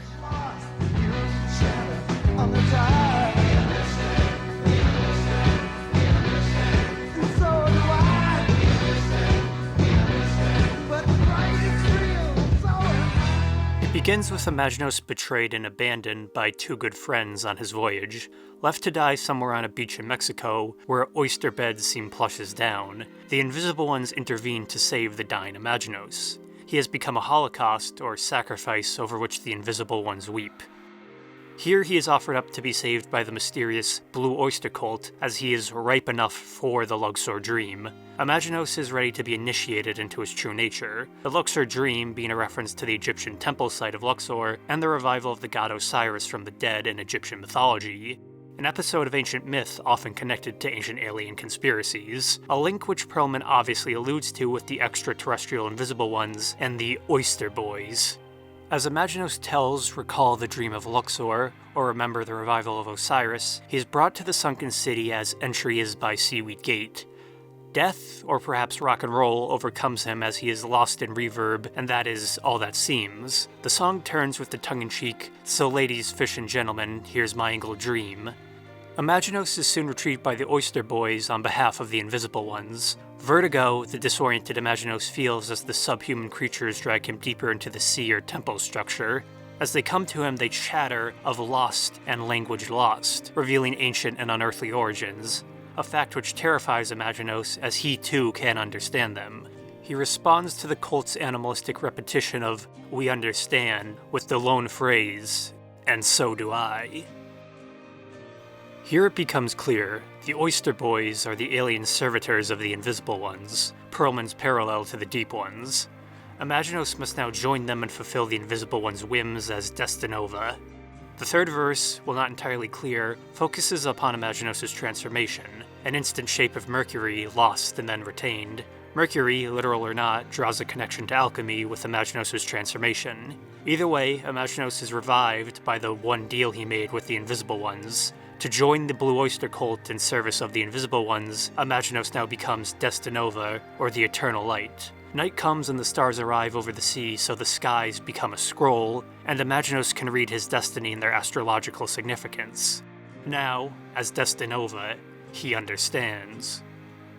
The next song in the sequence, if you think it comes next, Nobody Understands. Few songs have more varied interpretations than the centerpiece of the album and the concept itself, Astronomy. It is part of the Imaginos mythos, but where it comes in the random access history nobody is really sure of, if it even has a true place. It does have the importance of linking the figure of Susie directly with Desdinova, but if it is Imaginos' Desdinova is anybody's guess.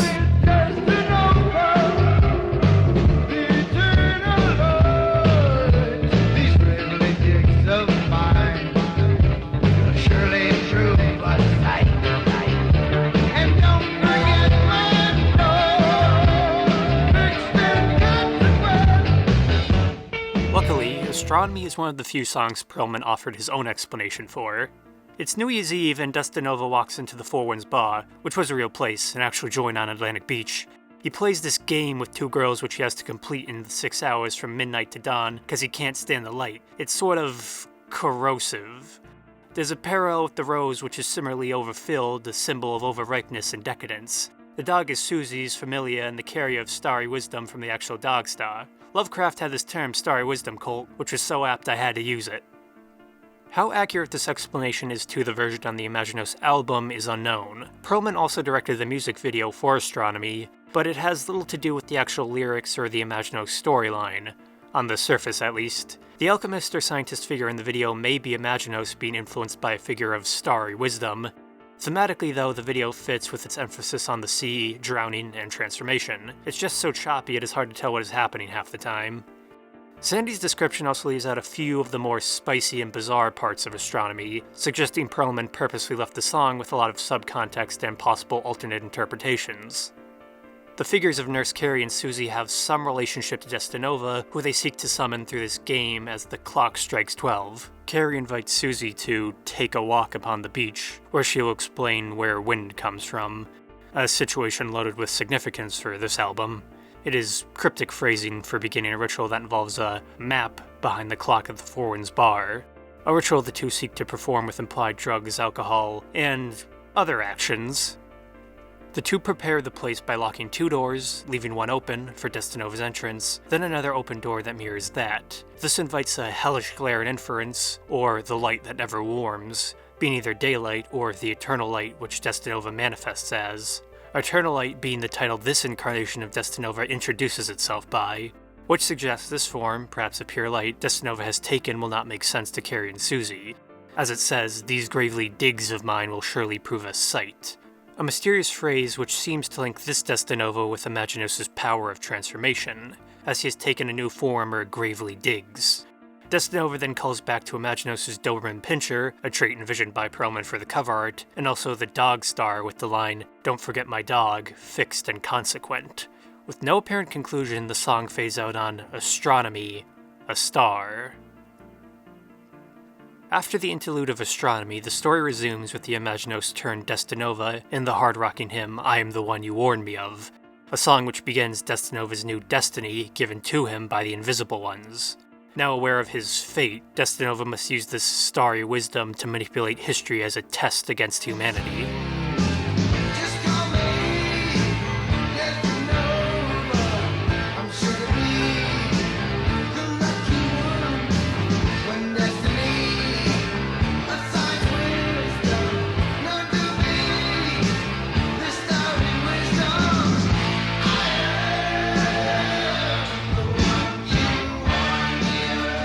Imaginos returns from the sea, or zones of moisture, as Desdinova, and after some form of celebration, perhaps carnal, introduces himself by the title Desdinova, or as he says, just call me Desdinova. In this form, with such power, Desdinova will be the lucky one to write history, while the chorus warns Imaginos can now never never lie due to his ability to be anyone. The second verse goes on to mention a notebook and songs by Desdinova, Pearlman's combination of the Necronomicon and rock and roll wielded by Desdinova perhaps as his Soft Doctrines. It is a songbook filled with the corrosive power of music and formed by the starry wisdom.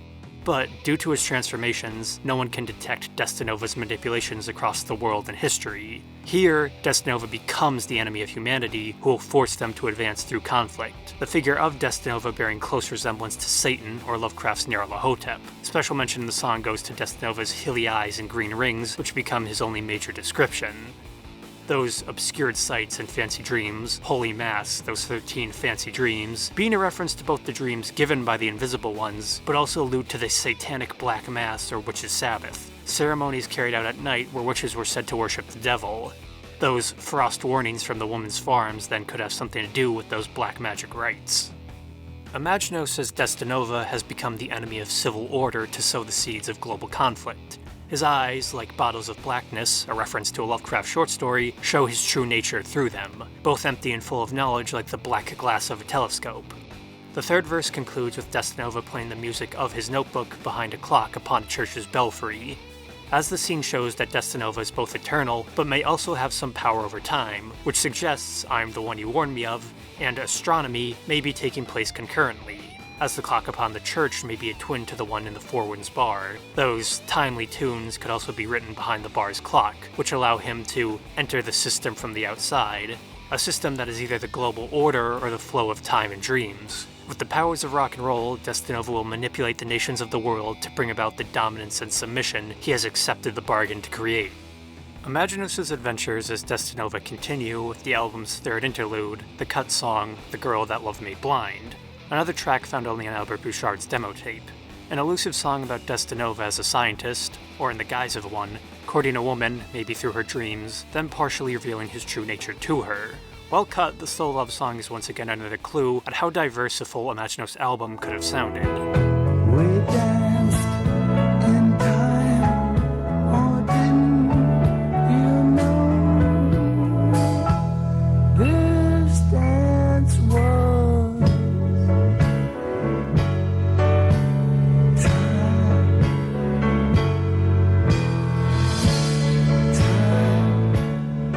The love ballad begins with the ominous line, "I thought your eyes blue, oh no, they're green."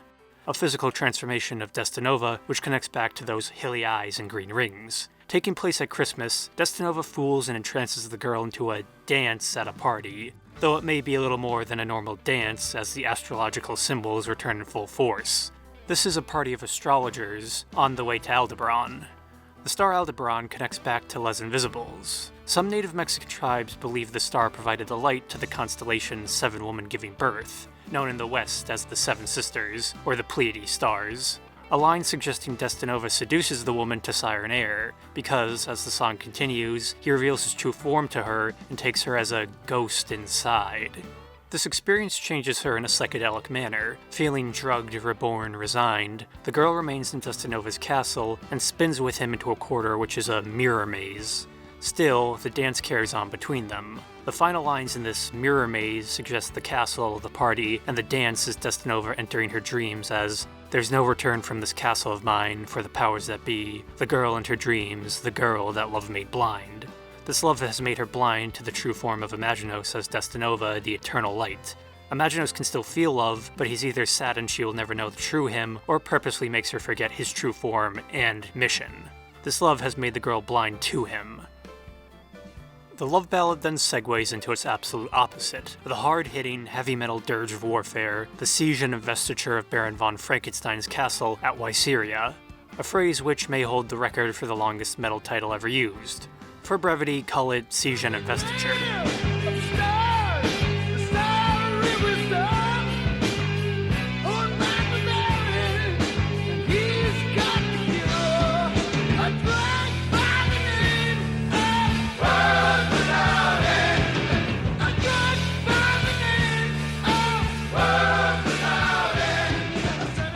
It is pretty damn good. I think no song better shows the difference between the Bouchard demo tape and the Imaginos album than Siege and Investiture. The album version is far more polished and feels like a wall of sound, with the purposefully apathetic vocals. The Bouchard version is far more haunting and almost violent in its vocals. In either form, it is a highlight of the album. Mostly about screeching guitars, banging drums, and riffs of warfare, the lyrics set the scene of absolute devastation, the final evolution of Pearlman's interest in military conflict in song form. Though the war in the song is not clear, Desdinova's influence has begun to leak out into the world through his starry wisdom. The conflict sits in the shadow of a mysterious castle. The cul-de-sac of the first verse is filled with patients dying and dazed horses as casualties from the conflict mount. Due to the mention of horses, it is safe to assume it is probably pre-World War II. The use of the French cul-de-sac and the later use of the stereotypical German Frankenstein, though Dr. Frankenstein was Swiss, suggests the Franco-Prussian War, as it was one of the first modern wars, but any war can be argued for in this context. Then enters the character of the Baron who owns the starry wisdom, or cure for the dying. As is obvious, this starry wisdom implies the Baron is Desdinova in disguise. To save the soldiers, the Baron uses his knowledge to concoct a drug of some sort, a cure he offers to the troops by the ominous name of World Without End. This World Without End has interesting effects such as You'll be inventor, invention, letter, earth, wind. What exactly it does is not clear, but the Baron's miracle brew has an effect on the psyche. The repetition of Carpe Diem, or seize the day in Latin, makes it seem like it drives the troops onward in battle, an effect that brings to mind the Nazis' use of methamphetamines to fuel the war effort in World War II, an unspoken connection to the red and the black. Whatever the drug may be, it is real as the rhyme. Rhyme created by this baron, or inventor of rhymes, with a recipe that could have been taken from a certain notebook of starry wisdom. The truth of the unholy creation is made clear by the chorus of "Imagine he was me, and I was called Frankenstein." It confirms Desdinova has taken the form of a Dr. Frankenstein-like figure to craft some new, modern Prometheus. Instead of a creature crafted from corpses, he has used the fire/inspiration of the starry wisdom to create a drug that will send the world spinning out of control. As the bridge returns to the compulsive cries of Carpe Diem, the soldiers are now spurred on by this world without end and the rapture of violence. The heavy metal sound adds to it by acting as Desdinova's ruinous influence over both the conflict and the world. His Frankenstein is the monster of industrialized warfare witnessed at the end of the 1800s, a creature which will destroy the world twice over in 2 global wars. Here, at Wyceria, he has planted the seeds. As the Spanish gold did hundreds of years ago, so too will Desdinova's world without end. After Desdinova's machinations are put into motion, the album moves into its penultimate and most cryptic song, In the Presence of Another World. A song that beats even astronomy in obtuseness because nearly every line can be seen as some sort of mystical metaphor. Most, though, believe it to be about Desdinova, or someone else looking through the obsidian mirror to the world of the Invisible Ones, their civilization implied to be long destroyed and buried in the stars. On the other hand, a lot of its imagery in the song also suggests birth, so it may also be about the birth of Desdinova's child, or his true power over the world, since the song constantly refers to an undefined master and their powers. Your master, he's a monster. He will come on a bridge of paper, inscribed with 100 names of God. He can count one more. Most of it rests upon esoteric mysticism and alien conspiracy. If one reads the song as looking into the obsidian mirror, Desdinova is attempting to guess the things unguessed about the reality of the Invisible Ones. In the mirror, he sees the fullness of another world. There is no emptiness in the promise of another world. This other world is the home of the Invisible Ones, orbiting Sirius or among the Pleiades. Things become strange when a dreadful knowledge comes, and even space can modulate. Despite his powers, the world of the Invisible Ones is still beyond Desdinova's grasp or understanding. The bridge only increases the anxiety in the song. It does not appear to be from Desdinova's perspective. It could be from the viewpoint of either Susie or the girl that love made blind, if they are not one and the same. It warns, your master, he's a monster. He will come on a bridge of paper, inscribed with 100 names of God. This monster is Desdinova, and his powers of transformation allow him to take 100 forms, or names, like God. The bridge of paper is either a pun on a musical bridge, so a bridge of sheet music from Desdinova's notebook, or the stars in the night sky as a scroll, as described in the Blue Oyster Cult /Subhuman, an ability which allows Desdinova to move through both dreams and space itself, a talent he has used in both I'm the One You Warned Me Of and The Girl That Love Made Blind. The next segment then calls back to astronomy in turn. Desdinova's final, or true name, Imaginos, is the curse of life eternal written on the door used by Susie and Carrie at the Four Winds Bar to summon Desdinova by the ritual of the map behind the clock. This door too could be a mirror used to seek the Invisible Ones. Either way, be him Desdinova or alien gods, your master, he's a monster. Who's master, though? The question is only answered in the outro as the second verse repeats the first in a new order. The outro seems to say both nothing and is the most direct exposition of the entire album. It tells how your master, born of a yolkless egg, he has dominion over animals, he walks the world and trail diviner. Yolkless egg suggests birth, perhaps alien, without a womb. Power over animals is a magical ability, and he walks the world and trail diviner recalls wanderings in horse spicy or using animal entrails to predict fate. All are connected to the wanderings of Imaginos and the powers of Desdinova. This segues back to the mysterious ritual, and when the stars are right, he locks the door behind the door behind the door, the Milky Way abyss inclines. A ritual of starry wisdom through doors as performed in astronomy, which, as implied, involved some sort of sex act. This then leads to the 7 years of labor for the instruments of time. It could be Destinova's work of 7 years in service of the Invisible Ones, instruments of time then being a pun on musical instruments and clocks, or it could also be the 7 years of labor experienced by Susie, or the girl that love made blind, to carry Destinova's progeny. This child will have Desdinova as a father/master and be one of his instruments of time to forward his plans. Plans which tell, your master is a monster and gentlemanly too, he'll make for us some new germ. Desdinova is a monster, but he can be gentlemanly in disguise, like as the Baron, which he uses to corrupt people. This new germ for the Invisible Ones will be another obsidian mirror Desdinova must craft with pieces of the perfect black to craft history. Though, as a germ does reproduce, it could also be the implied child and eventual grandchildren of Desdinova's blood. The final segment fades out to both another world and the future. Desdinova sees the world of the Invisible Ones, or the Alpha and Omega, beginning and end. The civilization he sees is the double peaks of Mars, the maze of his infinity, the buried city in the stars. The ancient civilization of the Invisible Ones is dead, but as gods, their influence still lingers across the stars. As Desdinova is eternal, death too has died for the Invisible Ones. Their dominion is the cosmos. The story of Imaginos concludes with the rather straightforward, but somewhat endearing, Magna of Illusion, a song more about the story than the, song.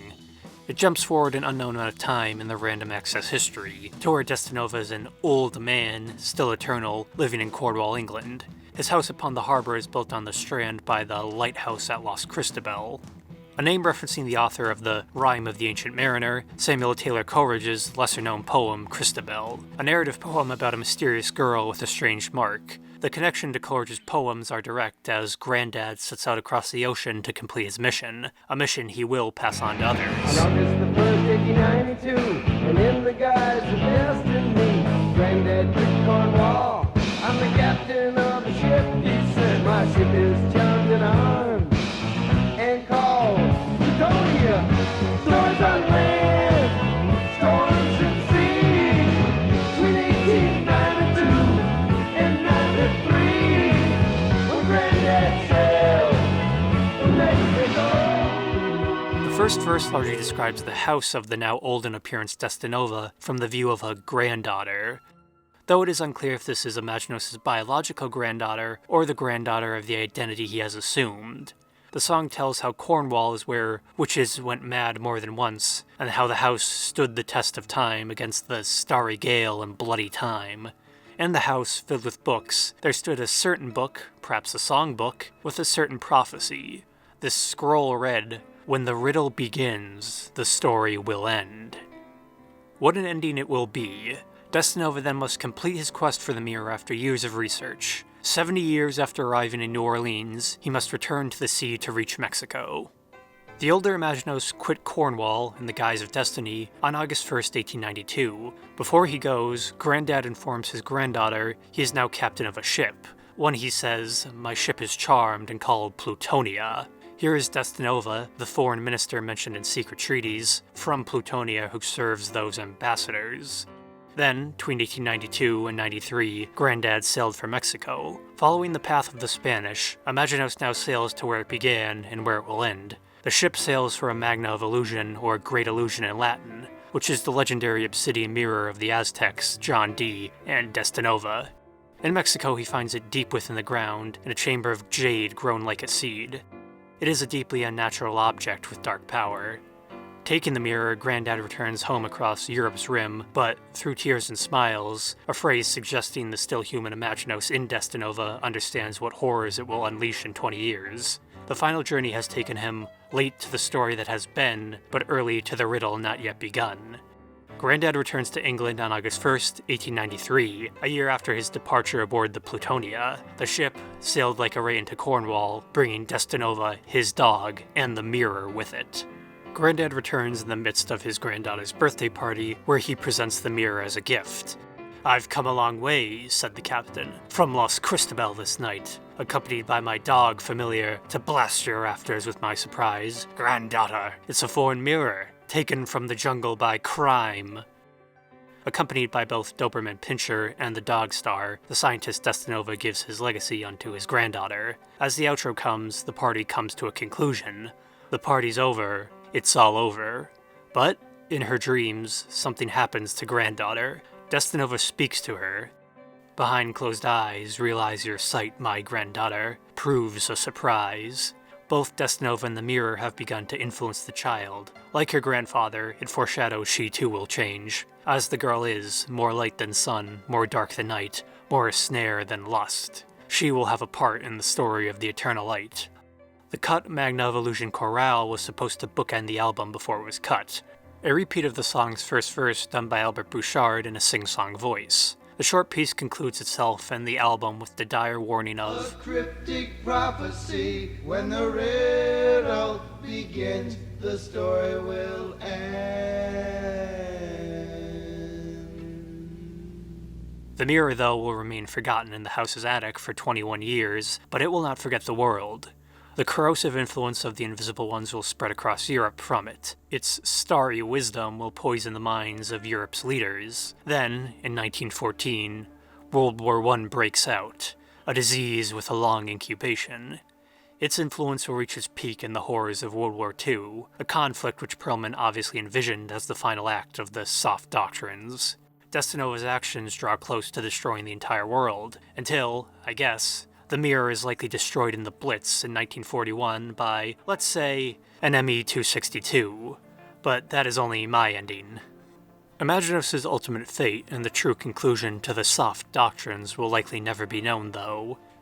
Unfortunately for Pearlman, Bouchard, and the band, the reception to Imaginos was soft. Reviews were as divisive as its reputation today, but as Blue Oyster Cult's mainstream popularity was already in decline, Imaginos was more the original group's swan song. Not even a pretty positive review from the Rolling Stone could save it. It was definitely the final nail, or stake, in the coffin for the Cult's original lineup. Selling only 50,000 copies in the US, the album was a financial failure, and the band actually lost money off it due to production costs and Albert Bouchard's lawsuit. The flop of Imaginos killed any new Cult material for the next decade. While they continued to tour, and still do to this day, only Buck and Eric, the Two Oyster Cult, remained with on and off appearances by Lanier. After Columbia was acquired by Sony, the company dropped BOC's studio contract in 1988. It can be argued as a direct consequence of Imaginos and further waning interest. Side compilation live albums, as they are on tour forever, Blue Oyster Cult would only return to the studio with new material in 1998 and 2001, releasing Heaven Forbid in 1998 and Curse of the Forbidden Mirror in 2001. Despite the title's similarity to the Imaginos storyline, the title was only a tongue-in-cheek reference, if a reference at all. Both Blue Oyster Cult's most recent albums were noticeably absent any contributions by Pearlman due to how he had resigned as the band's manager by 1995 to focus running on his studio/production company, his work on e-music, and interest in music preservation. His Imaginos gamble had failed to save the band's all-star reputation, but it did not kill it outright. Blue Oyster Cult is returning to the studio in 2020 for their first new album in 19 years. I am looking forward to it, but it is pretty much assured nothing Imaginos will be on it. Maybe it is best that way. Imaginos remains controversial to this day. It is definitely the Cult's most cult hit. Some claim it is their best album, while others regard it as an absolute abomination. At release, reception was middling with praise for the sound and mood, but it was regarded as simply too weird, the black sheep of the entire Blue Oyster Cult discography. Too produced to be from the Black and White trilogy, not pop rock enough to be from the Reaper era, and too heavy metal to be from their most recent albums. Fans adore its slick hard rock to metal style, critics think it is too overproduced and self-obsessed with its impenetrable storyline. And, do not get me wrong, Imaginos is a self-indulgent album, if an unfinished one. Pearlman took 20 plus years to conceive, work, and release it. A project he felt he needed to make his entire career, and I doubt the idea of making it accessible ever crossed his mind. The idea was only ever going to appeal to the select few. I do think, though, due to the internet, that select few has grown in number, but Imaginos will never be mainstream. It is a perfect album to be talked about on blogs and YouTube videos. A good idea with a lot of imperfection. Imaginos came out far too early to reach its intended audience. The 2020s, I hope, will give it another look. The album appropriately bears a cult classic moniker, though the story does go on from there. Imaginos, or its spirit, did not die with the failure of the album. Every now and then Blue Oyster Cult would toss a token reference to it, though there was never any interest in continuing the project. The only song you ever hear them play from it is Astronomy, because that's actually from Secret Treaties, and Gil Blanco County has also had a rare 1 in a million performance by the band as well. Pearlman too, up until his death in 2016, was still looking for ways to continue Imaginos. For years he mentioned the possibility of comic books, a video game, or a multimedia project, but nothing ever came of it. What exactly these were or how far in development they got is unknown. The most interesting continuation came with Albert Bouchard though. After bouncing around several bands in the 80s, Bouchard founded the Brain Surgeons in 1994. While they did disband in 2006, throughout their decade-long 9-album run, they did cover/re-record a good amount of the Imaginos material in varying styles, including the songs The Girl That Love Made Blind, Siege and Investiture, and Astronomy. This also included the medley Overture, which acts as a nice medley to the entire album, and an excellent send-off or intro. Today, Albert and Joe Bouchard now play in their own band, Blue Coupe with Dennis Dunaway, a 3-man group with a pretty good rock and roll pedigree. After nearly 30 years though, the entire Blue Oyster Cult has patched things up as well, but you're still unlikely to ever see a true reunion tour. Albert has also released his first solo album, Incantation, in 2014, and also, has his own YouTube channel. Buck Dharma and Joe Bouchard have one too, so go to subscribe to them I guess. That feels kinda surreal to say. What's left of Imaginos is a lot of what could have beens. Albert has talked about what other Imaginos miscellanea became Blue Oyster Cult songs, and some ideas for Act 2 and Act 3 of the Soft Doctrines. The songs Shadow of California, from The Revolution by Night, and When the War Comes, from Club Ninja, were originally intended for the second Imaginos album. Shadow of California is supposedly being rewritten from the earlier Albert Bouchard song Half-Life Time, and the spoken section of When the War Comes, voiced by Howard Stern, yes, the one you're thinking of, was supposed to appear on either Act 2 or Act 3. According to Bouchard and Pearlman, Act 2 was going to deal with World War II, as is obvious by the title Bombs Over Germany, and fans theorize Act 3, the Mutant Reformation, would deal with the Invisible Ones. According to claims circulated on the Imaginos bootlegs, Bouchard has suggested what the second and third album could have looked like. While new material would have obviously been written, Bouchard's lists simulate the theme of each album with existing Blue Oyster Cult songs, so these hypothetical second and third albums are more linked in mood rather than storyline like Act 1, at least by how these lists describe them, but the use of some of these songs only raises more questions about the plot. Act 2, Germany -0 and Counting, or Bombs Over Germany, would have included Bombs Over Germany, the unknown title song, Workshop of Telescopes, The Girl That Love Made Blind, ME 262, The Red and the Black, Cities on Flame, which is probably Cities on Flame with rock and roll, Shadow of California, Half-Life Time, which supposedly exists in some form but has never been released, Veteran of the Psychic Wars, and then concluding with Career of Evil. Act 3, The Mutant Reformation, would have focused on technology and rock music. The other unknown title song, The Mutant Reformation, would have started the album, Take Me Away, The Vigil, ETI, Extraterrestrial Intelligence, Are You Ready to Rock, Heavy Metal, likely Heavy Metal, The Black and Silver, Flaming Telepaths, Gil Blanco County, then ending off with Redeemed, which is a very interesting conclusion to Act 3 and the story of Imaginos in general. Ending the cycle on the psychedelic country song Redeemed holds a lot of implications for the entire story. Why end Imaginos on the song Bought from the Mysterious Farkas, a track that sounds more stock Forest Group than Blue Oyster Cult? Perhaps it acts as an entire summation of both the band's history and for the concept of the Soft Doctrines. For the Cult, it is a Blue Oyster Cult song in the style of the stock Forest Group about a concept began as soft white underbelly. For Imaginos, it finalizes the themes of the saga and suggests, in the end, Imaginos can be redeemed, Desdinova or not. It concludes his story. The song finds a mysterious Sir Rastus bear imprisoned by goblins in a cell in the North Pole on Christmas Day, which is an interesting situation to say the least. This Sir Rastus bear could be another disguise of Desdinova, as he is named after Farkas's dog / Saint Bernard. The goblins then are the minions of the Invisible Ones, while the Polar Mountain was mentioned in Less Invisibles, while Christmas Day also occurred in The Girl That Love Made Blind. After all his crimes as Desdinova, Imaginos is, by a song, redeemed. Instead of rock and roll warfare, Sir Rastus Bear teaches the children how to play games of life and love, and song, oh those songs, oh those deep but true hill country songs. Ironically, Imaginos saves himself through the innocence of a country song. As his redemption concludes, redeemed by virtue of a country song, and I believe, good lord, it won't be long. Call me a sap, but I believe, as Sir Rastus Bear, Imaginos is redeemed, and the soft doctrines will not be eternal. Escaped from the cell, he will dance among the stars. Peace and love? Who knows? We may never know what the true conclusion to the soft doctrines were. That information rested with Pearlman alone, who held all the doctrines of this eternal light. The only place left to find it would be in the manila envelope of Imaginos material, but that too has long gone missing. By now it is either destroyed or lost in some forgotten box. Still, Pearlman's Imaginos was imperfect, but an envisioned masterpiece has to be. This entire video is a doomed attempt to understand it, the man, and the band. It was only supposed to be about Imaginos in the end. Pearlman's magnum opus, which became Blue Oyster Cult's most notorious flop or sleeper hit. While it now sits neglected, it still draws the curious fan into its world of conspiracy, crazy rock and roll, and, of course, astronomy.